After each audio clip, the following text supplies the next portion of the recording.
como é que prega depois desses momentos, viu? Não é fácil não, vocês acham que é fácil? Não é fácil não. Difícil vir para o púlpito depois desses momentos de consagração, de entrega e, ao mesmo tempo, com um desafio, né?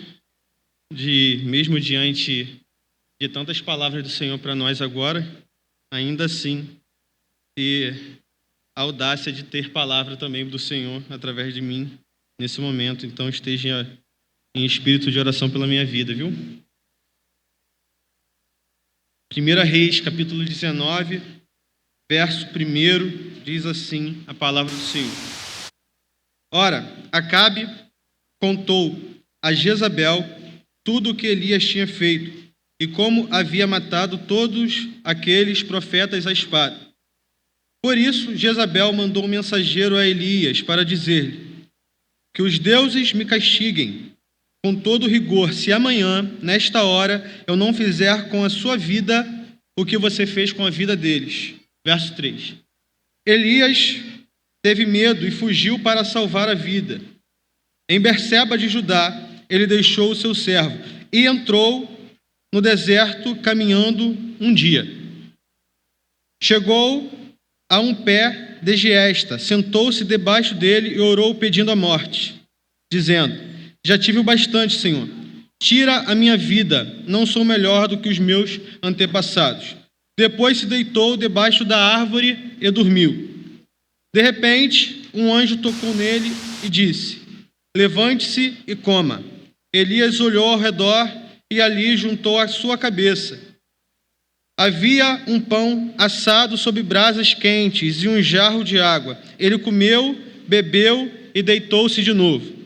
O anjo do Senhor voltou, tocou nele e disse: levante-se e coma, pois a sua viagem será muito longa. Então ele se levantou, comeu e bebeu. Fortalecido com aquelas comidas, viajou 40 dias e 40 noites, até chegar a Horebe, o monte de Deus. Ali entrou numa caverna e passou a noite. E a palavra do Senhor veio a ele: o que você está fazendo aqui, Elias? Repetindo, e a palavra do Senhor veio a ele: o que você está fazendo aqui, Elias? Ele respondeu: tenho sido muito zeloso pelo Senhor, o Deus dos exércitos. Os israelitas rejeitaram a tua aliança, quebraram os teus altares e mataram os teus profetas à espada. Sou o único que sobrou, e agora também estão procurando matar-me. Verso 11. O Senhor lhe disse: saia e fique no monte, na presença do Senhor, pois o Senhor vai passar. Então veio um vento fortíssimo, que separou os montes e esmigalhou as rochas diante do Senhor. Mas o Senhor não estava no vento. Depois do vento, houve um terremoto, mas o Senhor não estava no terremoto. Depois do terremoto, houve um fogo, mas o Senhor não estava nele. E depois do fogo, houve o murmúrio de uma brisa suave. Verso 13. Quando Elias ouviu, puxou a capa para cobrir o rosto, saiu e ficou à entrada da caverna. E uma voz lhe perguntou: o que você está fazendo aqui, Elias? Ele respondeu: tenho sido muito zeloso pelo Senhor, o Deus dos exércitos. Os israelitas rejeitaram a tua aliança, quebraram os teus altares e mataram os teus profetas à espada. Sou o único que sobrou, e agora também estão procurando matar-me. O Senhor lhe disse: volte pelo caminho por onde veio e vá para o deserto de Damasco. Chegando lá, unja Azael como rei da Síria. Unja também Jeú, filho de Nimsi, como rei de Israel. E unja Eliseu, filho de Safate, de Abel Meolá, para suceder a você como profeta. Jeú matará todo aquele que escapar da espada de Azael, e Eliseu matará todo aquele que escapar da espada de Jeú. No entanto, fiz sobrar 7.000 em Israel, todos aqueles cujos joelhos não se inclinaram diante de Baal, e todos aqueles cujas bocas não o beijaram. Curva a sua cabeça, feche seus olhos, vamos orar. Amado Deus, nós te agradecemos, Pai, porque aqui estamos como igreja reunidos para aprender de Ti, para prestar culto ao Senhor, para ouvir a Tua voz. para nos fortalecermos na esperança, Pai. Porque a esperança cura, a esperança fortalece. Obrigado, Deus, pelo culto, Pai, que o Senhor já tem falado aos nossos corações, pelos louvores. Pai, nós te agradecemos, ó Pai, porque temos aqui servos do Senhor, Pai, para nos conduzir à adoração, pessoas que se dedicam, Pai, aos ensaios, dedicam seus dons e talentos, ó Pai, a Ti, e dedicando a Ti, servem a igreja. Nós te agradecemos, ó Pai, porque existem pessoas que são verdadeiramente, Pai, separadas a isso, a conduzir a igreja, a adoração, e como fomos abençoados, como temos sido abençoados, Pai, por esse grupo de pessoas, pelo Ministério de Louvor, por todos aqueles que envolvem, Pai, o Ministério de Culto da Tua casa. Obrigado, Deus, pela vida de cada irmão e cada irmã. Eu te peço, Pai, que o Senhor venha falar aos nossos corações também nesse momento, que as palavras, ó Pai, dos meus lábios, o meditar do nosso coração venha te agradar. Em Cristo oramos. Amém e amém. Queridos, esse texto é um texto muito especial para todos nós, e se você tem um pouco mais de tempo de igreja, você já deve ter lido esse último verso que eu li, né? No verso 18. No entanto, fiz sobrar 7.000, todos aqueles cujos joelhos não se dobraram. Ou seja, você lê quase como um grito de guerra, né? É mais ou menos assim. Porque é um contato com um texto que é muito marcante para a nossa jornada de fé. Eu ouvia repetidas vezes de um pastor experiente que, quando ele queria expor e procurar um texto para verdadeiramente expor a natureza do Evangelho, não que o Antigo Testamento não dê conta disso, mas quando ele procurava, de fato, apresentar, né, a mensagem evangelística a partir da perspectiva de Jesus, ele ia diretamente ao Novo Testamento e, mais especificamente, aos Evangelhos, os 4 primeiros livros do Novo Testamento. Porém, quando ele procurava traçar um caminho de espiritualidade nas suas pregações, e na verdade para si, mas também nas suas pregações, e apresentar ao povo de Deus um caminho de espiritualidade, que é o quê? Aprender com Deus a viver, mais ou menos isso. Resumidamente isso. É aprender um caminho espiritual para uma determinada jornada, para a sua jornada e para a minha jornada. Ele tinha maior facilidade com o Antigo Testamento. Por quê? Porque no Antigo Testamento nós estamos visitando e sendo visitados por pessoas que caminham com Deus entre erros e acertos. E nesse caminhar com Deus entre erros e acertos, atravessam um tipo de caminho que é totalmente perpassado por um conjunto de idolatrias, sabe? E um grupo reduzido de pessoas se colocam como contrários a essa idolatria. É mais ou menos isso, é um resumo do resumo do resumo. Pega o resumo. Pegou o resumo? É isso aí. Reduzir para você, tentei, na verdade, resumir para você o Antigo Testamento.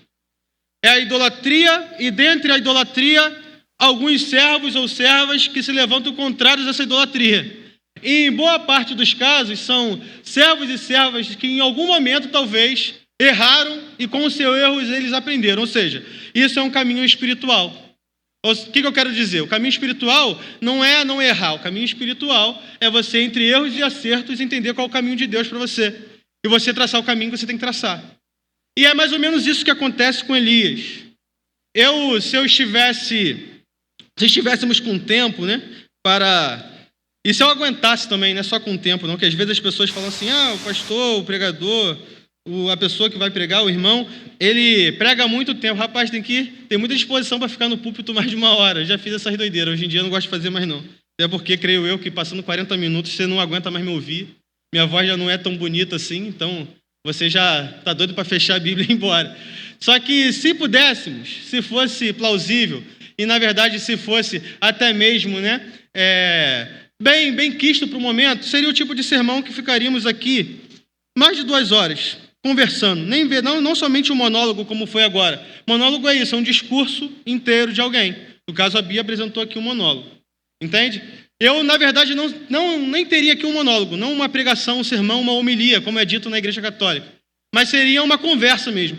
Eu pregaria e depois a gente iria conversar sobre o texto, retomando não somente nesse capítulo que nós lemos, do capítulo 19, do verso 1 ao 18, mas iríamos retomar lá no capítulo 16, que é quando começa essa narrativa que atravessa a vida de Elias, onde um servo do Senhor se posiciona.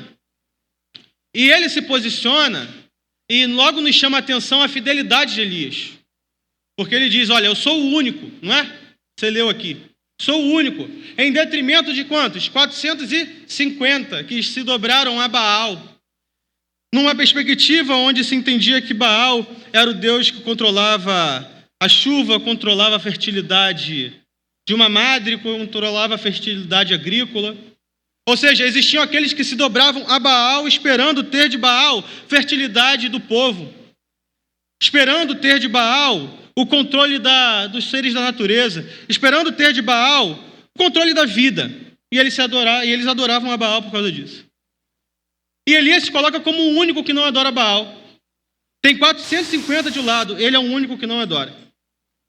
E além disso, temos 400 que adoram Azerá, que é o que vai ser narrado no capítulo 18, quando ele diz o seguinte, no verso 19, e traga os 450 profetas de Baal e os 400 profetas de Azerá, que comem à mesa de Jezabel. Repare bem, aqui nesse verso já é mais o protagonismo de uma briga, de uma discussão e de um embate que está sendo iniciado. Onde, posteriormente, na verdade, né, na construção aqui da narrativa, vai ser apresentado a personificação espiritual mais debochada que você pode ver no texto bíblico, que é Elias zombando dos outros profetas, dizendo assim, olha só, vocês não conseguem chamar, clamar, rogar pelo Deus de vocês, que ele responda com fogo de modo algum, vocês estão aí, vocês são 450 e vocês não conseguem. Grita mais, fala mais alto. E o texto diz isso, que Elias começa a zombar dos profetas de Baal, no verso 27 do capítulo 18. Por isso que eu disse que seria um sermão para muito tempo, porque nós estamos aqui, nós lemos o capítulo 19 e eu vou pedir para você manter sua Bíblia aberta, porque nós vamos atravessar outros versos, desde o capítulo 16 até outros capítulos aqui. Quando ele diz no verso 27 do capítulo 18, está escrito o seguinte, ao meio-dia Elias começou a zombar deles. Gritem mais alto, dizia, já que ele é um Deus, Deus com D minúsculo, repare bem. Quem sabe está meditando ou ocupado ou viajando. Talvez esteja dormindo e precise ser despertado. Então passaram a gritar ainda mais alto e eles seguiram a recomendação debochada de Elias, achando que conseguiriam que o Deus deles revelasse a eles, né? Se expusesse a eles e atendesse o seu clamor a partir do fogo de um sacrifício, que é o que acontece. Eles não conseguem. E logo posteriormente, o que acontece? Elias vai, agora vocês terminaram, na verdade vocês não conseguiram, agora é minha vez. Ok? E na vez de Elias, ele coloca até água no negócio. E água, você sabe bem que não combina com fogo. A não ser em certos casos, tipo num churrasco ou algo do tipo. Mas água não combina com fogo. O normal é que o fogo o quê? Apague a água. Ok? O normal é esse. E Elias pega, ele tem água ali naquele novilho, e ainda assim ele consegue clamar, na verdade, ele não consegue nada, né? Ele clama ao Senhor e o Senhor responde com fogo, que era o combinado diante, porque o povo se reúne ali, e estando reunido diante deles, ele simplesmente fala, olha aqui no verso 23 do capítulo 18, tragam 2 novilhos, escolham eles um, cortem-no em pedaços e ponham sobre a lenha, mas não acendam fogo. Eu prepararei o outro novilho e eu colocarei sobre a lenha.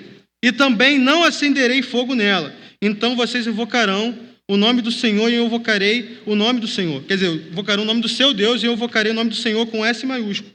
O Deus que responder por meio do fogo, esse é o Deus. Ou seja, o Deus verdadeiro vai ser esse Deus que vai atender por meio do fogo. E no verso seguinte, na verdade, no mesmo verso está escrito, então todo o povo disse, o que você disse é bom, ou seja, é prudente, é justo. É ok, está ok o seu combinado, Elias. Porque anteriormente, é constatado nesse texto que o povo não se coloca diante do Deus verdadeiro. Isso me lembra Jeremias, salvo engano, capítulo 2, quando está escrito, pois o meu povo cometeu 2 males, abandonaram a mim a fonte de águas vivas, e cavaram cisternas reachadas que não retêm água. Não basta cavar uma cisterna própria. Todo o trabalho para você cavar sua cisterna.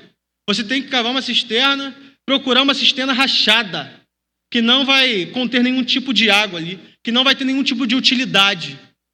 Esse é o mal do povo. É justamente se juntar, se amaziar, colaborar para um propósito, para um projeto que está totalmente arruinado. É uma idolatria. Adorar um Deus que, na verdade, não é um Deus verdadeiro. Por isso que ele está dizendo, vamos ver aqui quem é o Deus aqui. Vamos ver. E repare bem, meus irmãos, tudo isso num momento e num lugar totalmente desagradável. No momento onde Elias vai ouvir a palavra do Senhor, a voz de Deus, e não somente a voz de Deus, vai ouvir da parte de Deus, que Elias está ali, no privilégio, na graça de estar com o Senhor, que o Senhor está com ele, que é o que está no nosso texto inicial do sermão, no capítulo 19, no verso 9, quando diz o seguinte: ali entrou numa caverna e passou a noite. E a palavra do Senhor veio a ele: o que você está fazendo aqui, Elias? São lugares totalmente indesejados. Já esteve num lugar indesejado? Fala a verdade. Você está no lugar indesejado? Talvez não está agora, nesse momento. Creio, espero eu que a igreja não seja um lugar indesejado para você. E se for, espero te ajudar, que pare de ser, que seja um lugar, na verdade, muito agradável para você. E o fato é um lugar indesejado a caverna. E a caverna, ela só tem uma validade, que é a fuga. Ou seja, você está fugindo de um terror. Aí você se esconde na caverna. Aí a caverna pode parecer ser um lugar bom, porque você está fugindo de algo que te traz muito medo e você se esconde na caverna, logo você está bem.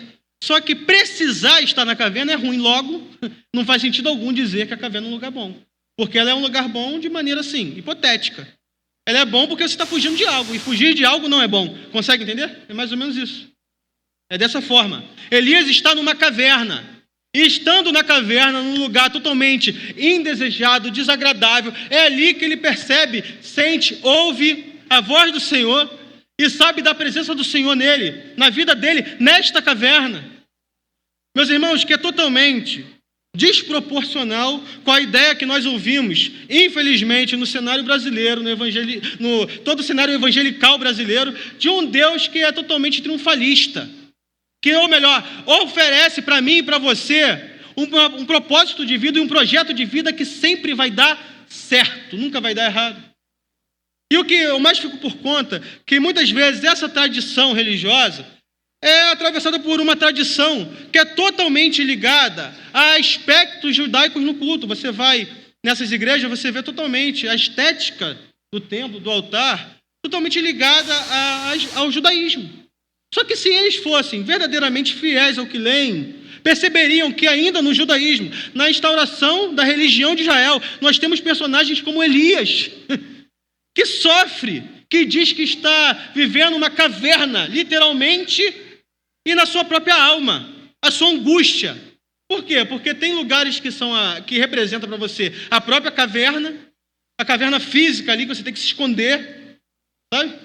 Mais ou menos isso. Me recordo de um momento que Tamara estava nesse dia, estávamos evangelizando lá na comunidade de Jacarezinho, ou melhor dizendo, na Cracolândia de Jacarezinho.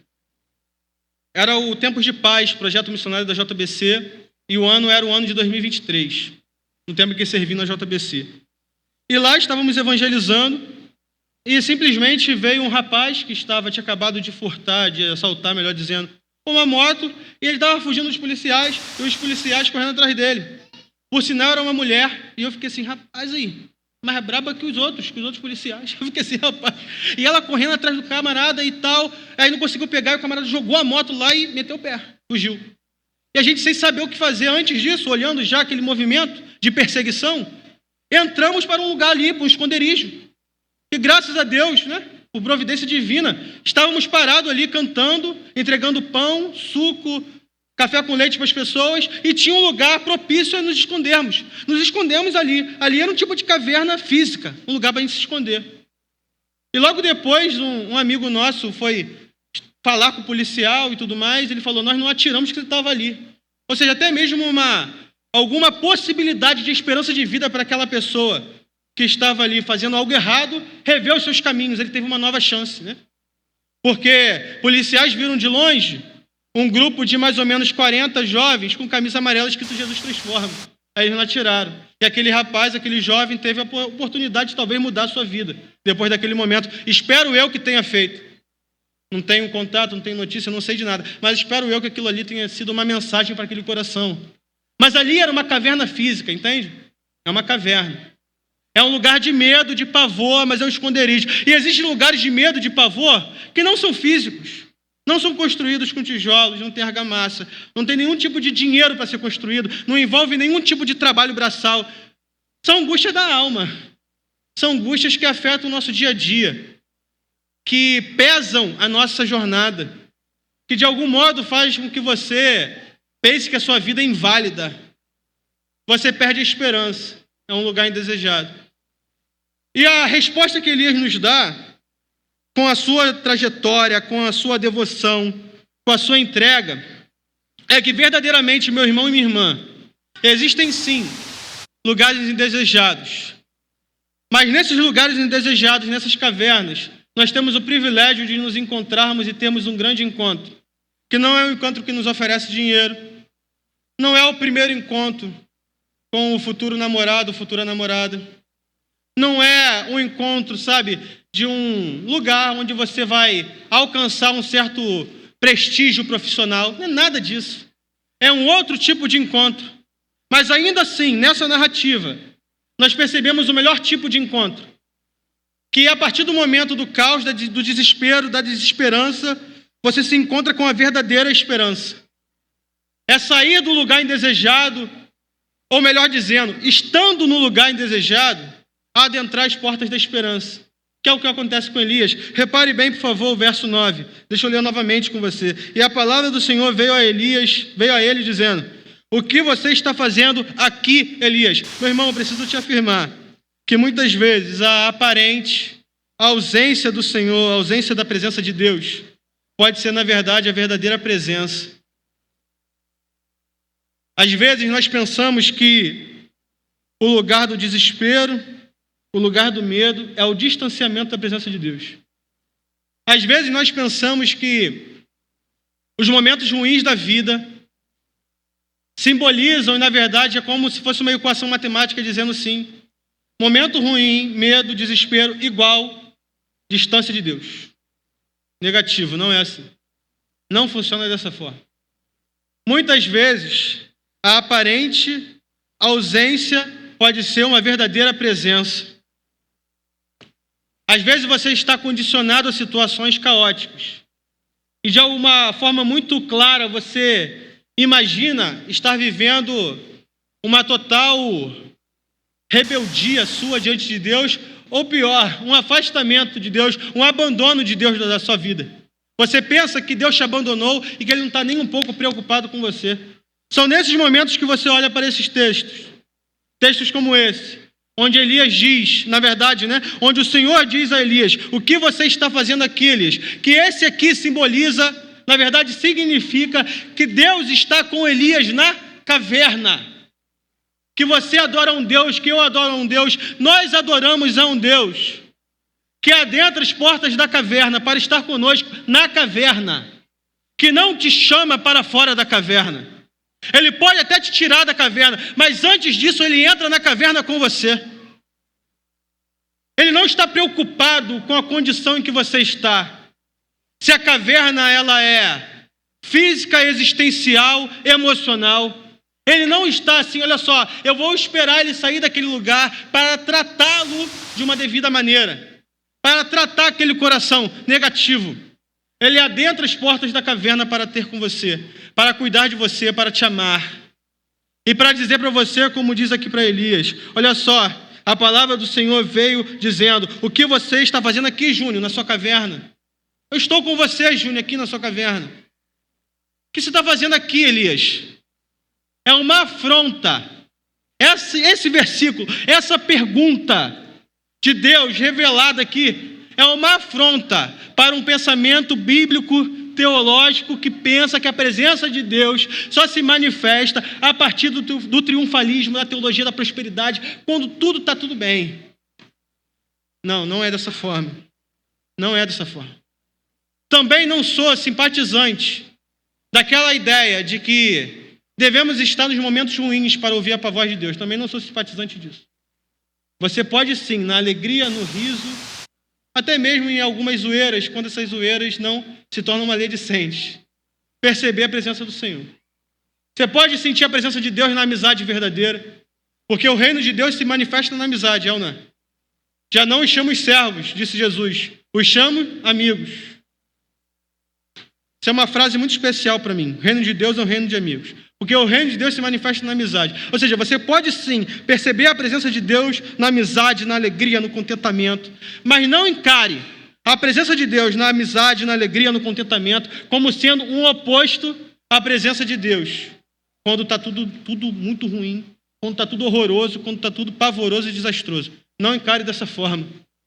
Mas também não seja aquele irmão que fique quase que idolatrando a situação caótica para dizer que você vai viver o extraordinário.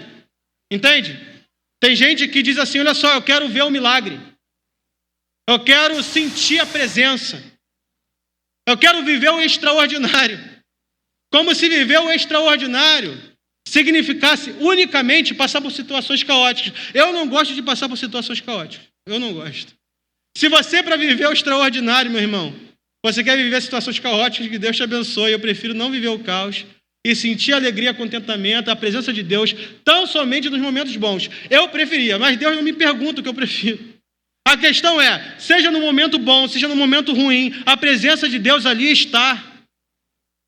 Seja no momento caótico, seja no júbilo, seja na alegria, seja na escassez e seja na prosperidade. Ali está a presença de Deus, te sustentando, te guardando e te guiando, e te ensinando a como ser um verdadeiro servo, uma serva do Senhor. Mas também não seja esse, e fique pedindo por situações caóticas para você viver o extraordinário. Viva o extraordinário também no simples, na alegria. Viva. Porque quando a gente pede, às vezes, para viver o extraordinário, meu irmão, geralmente, Deus nos coloca, às vezes, em umas situações bem complicadas. Uma vez eu chamei a atenção da minha mãe quando viva, porque num belo dia disse ela que pediu ao Senhor, Senhor, faça os meus filhos viver experiências contigo. Resultado, fui assaltado com meu pai, isso foi em 2012, o primeiro assalto que eu vivenciei, estava no carro da minha mãe, o carro do meu pai e da minha mãe, aí o assaltante parou a gente, levou tudo, meus cadernos, minha mochila com meus livros, com as coisas, celular, pegou a carteira do meu pai. Posteriormente, em 2013, meu irmão se acidentou, caiu de 13 metros de altura. Talvez você tenha orado pelo irmão, meu irmão nem sabe. Certamente, tenho dúvida que o pastor Mauro, em algum momento aqui, apresentou a vida do meu irmão como um pedido de oração, no ano de 2013. Porque lá na PIB de Mesquita, na minha igreja de então, na época, meu irmão caiu no telhado, estava fazendo arte com os amigos dele no telhado da igreja, despencou de 13 metros. E nada aconteceu com aquele menino. Na verdade, nada não, né? Foi para o hospital, cuidou e tudo mais, mas não tem sequela nenhuma. Não tem sequela nenhuma. Graças a Deus por isso. Então, minha mãe dizia a ela que pediu ao Senhor para que os filhos tivessem experiência com Deus e só situação assim. Então, eu não sou muito dessa linha. Eu prefiro não ter esses tipos de negócio assim, olha só, sabe? Aquele caos para eu sentir a presença. Eu prefiro sentir a presença na tranquilidade. Só que como Deus não me pergunta, a afirmação é, seja na tranquilidade, seja na caverna, ali está a presença de Deus. Seja na tranquilidade, seja na caverna, você pode ali sentir a presença do Senhor. E quando você estiver na caverna, não a identifique como sinônimo da ausência de Deus e do abandono do Senhor.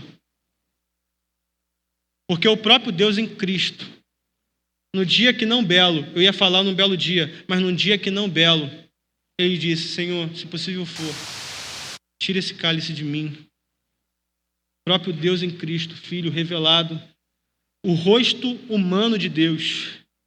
Ele é a imagem do Deus invisível. Ele dizendo, se possível for, afaste de mim este cálice. Repare, por favor, agora o verso 14, que diz o seguinte. Ele respondeu, tenho sido muito zeloso pelo Senhor, o Deus dos exércitos. Os israelitas rejeitaram a tua aliança, quebraram os teus altares e mataram os teus profetas à espada. Sou o único que sobrou, e agora também estão procurando matar-me. Olha agora o prosseguimento, verso 15 até o verso 18. o Senhor lhe disse: volte pelo caminho por onde veio e vá para o deserto de Damasco. Chegando lá, unja Azael como rei da Síria. Unja também Jeú, filho de Ninsi, como rei de Israel. Unja Eliseu, filho de Safate. E repare bem, olha só, a narrativa bíblica elencando pessoas que poderiam estar com Elias. E olha aqui no prosseguimento, por favor, no verso 18.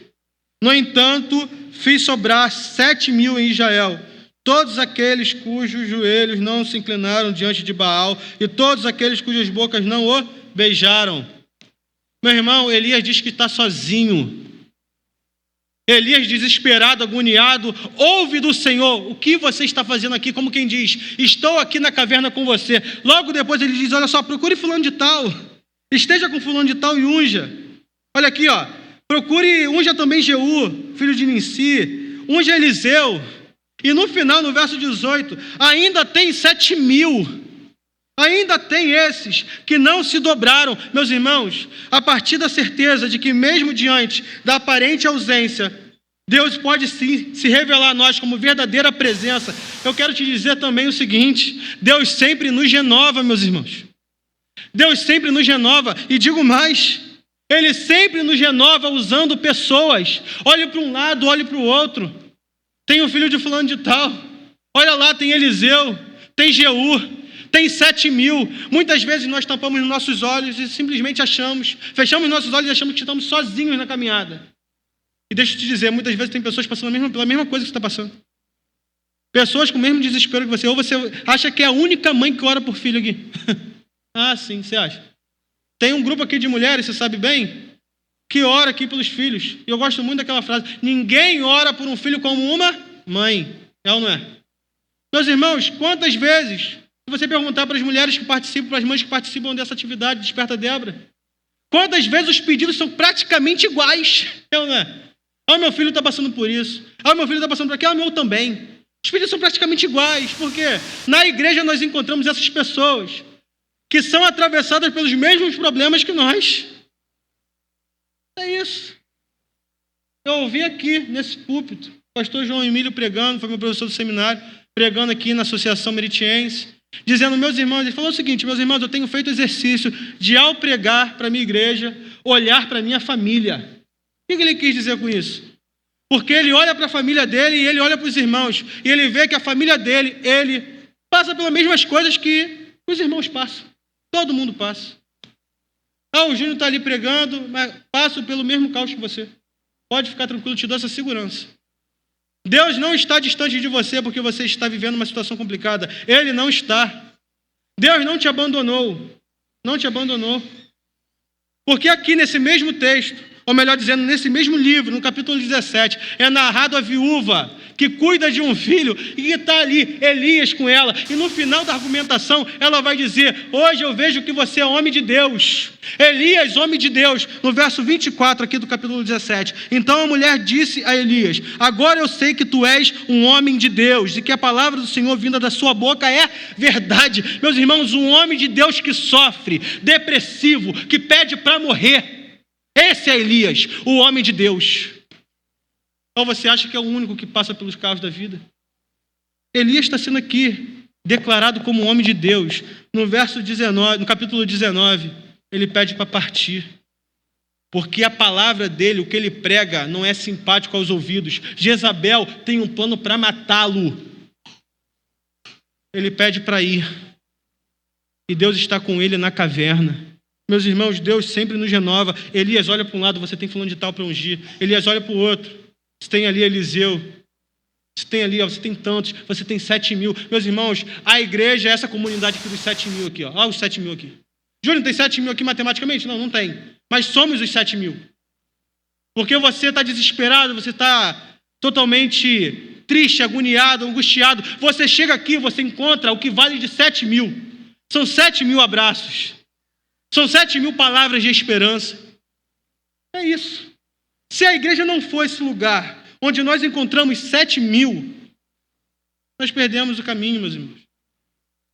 Nós devemos ser os 7.000. Que a partir desse encontro renovamos uns aos outros. Elias é renovado por Senhor, ele é renovado através de pessoas. E repare bem agora, além da aparente ausência, muitas vezes sendo a verdade, a verdadeira presença, além da certeza de que Deus sempre nos renova, eu gostaria também de destacar com você, à luz desse capítulo 17, que eu li agora, o verso 24. Agora eu sei que tu és homem de Deus, e que a palavra do Senhor vinda da tua boca é verdade. E também agora, no capítulo 18, no verso 12, que diz o seguinte: não sei para onde o Espírito do Senhor poderá levar-te, quando eu te deixar. Se eu for dizer isso a Acabe, e ele não te encontrar, ele me matará. Repare bem o que está acontecendo. Aqui é o encontro de Elias com Obadias. E Elias fala assim: vai dizer a Acabe que eu estou aqui. Aí Obadias: não tem como, porque todo mundo que vai até você para te encontrar, para fazer algum mal para você, o Senhor te livra, porque você é separado, você é guardado por Deus. Não, mas vai lá ter com ele. Fala que eu estou aqui. Obadias teima com Elias, depois ele vai. E o prosseguimento da argumentação aqui, da narrativa, é que Acabe foi ter com Elias e teve que ouvir o seguinte, no verso 17 do capítulo 18. Quando viu Elias, disse-lhe: é você mesmo perturbador de Israel? Olha o que Elias responde: não tenho perturbado Israel. Elias respondeu: mas você e a família do seu pai têm. Vocês abandonaram os mandamentos do Senhor e seguiram os Baalins. Vocês têm perturbado Israel. E a fala de Obadias é a seguinte, no versículo 12: não sei para onde o Espírito poderá levar-te, quando eu te deixar. Se eu for dizer isso a Acabe, e ele não te encontrar, ele me matará. E eu, que sou teu servo, tenho adorado o Senhor desde a minha juventude. Por acaso não ouviste, meu Senhor, o que eu fiz enquanto Jezabel estava matando os profetas do Senhor? Obadias está dizendo: você é servo, eu não posso falar para Acabe que você está aqui, porque se eu falar, eu estou encrencado. Porque Acabe não vai te encontrar, é certo que ele não vai te encontrar, porque você é guardado por Deus. Meus irmãos, nós somos guardados por Deus, nós somos usados por Ele, mesmo diante da caverna. Hoje eu sei que você é homem de Deus. Eu sei, estou ouvindo as palavras do Senhor através de você, estou vendo que você é homem de Deus. Você é homem de Deus. Da desesperança, Elias encontra esperança no lugar indesejado, achando que a presença de Deus lá não está, mas ela está. Achando que é ausência, mas é presença. Achando que as forças dele se esgotaram, mas não se esgotaram. Deus está renovando porque tem 7.000. E achando, talvez, que ele é fraco demais para ser usado por Deus. Mas ele não é. Porque hoje eu vi agora que você é homem de Deus. Mesmo pedindo para morrer, mesmo estando na caverna. Seguir a Jesus Cristo, meus irmãos, é um negócio muito diferente mesmo. Porque somente um Deus como Jesus, um Deus como Yahvé, um Deus revelado em Jesus Cristo, o Espírito Santo de Deus, para falar que os servos dele são renovados porque querem morrer, estão na caverna, mas que de fato são renovados. Só assim, meus irmãos. Você está desesperado, está angustiado? Permita-me orar por você. Você tem vivido cavernas? Vamos orar. Tem coisas que te dão muito medo? Vamos orar, meus irmãos. Porque a presença de Deus lá está. Na verdade, aqui está. Mesmo diante da caverna, ali está a presença dele. Não pense que o caos aparenta para você, por mais que ele aparente, a ausência do Senhor. Não é. A aparente ausência pode ser a verdadeira presença. Curva sua cabeça, feche seus olhos, vamos orar. Pai, nós te agradecemos, Deus, porque o Senhor está conosco na fornalha, na caverna, na dor, no desespero. O Senhor está conosco em qualquer situação. O Senhor está conosco, Pai, assim como esteve com Elias, que pediu para ir embora, mas que era um homem de Deus e que sofria por amor ao teu nome. Ó Deus, eu te peço, Pai, de todo o meu coração, que o Senhor nos guarde, que o Senhor cuide de nós, mas também te peço, Deus, nos ensine a sermos fiéis como Elias foi. Eu te rogo, Pai, por graça e misericórdia, que a gente possa verdadeiramente apresentar fidelidade diante do Senhor, para não dobrarmos os nossos joelhos a Baal, para não construirmos outros deuses, talvez não Baal, mas outros deuses, para nós não sermos também, Pai, a nossa própria projeção de Deus. Eu te rogo, Pai, por misericórdia, que sejamos, ó Pai, guardados por Ti, e que sejamos também, Pai, fiéis a Ti, fiéis, e que nos ajuntemos junto a essa comunidade que é a igreja, os 7.000, que não pode dobrar joelhos a nenhum outro Deus senão o Senhor. Em nome de Jesus oramos, por graça e misericórdia. Amém, amém. Fique de pé, vamos adorar o Senhor.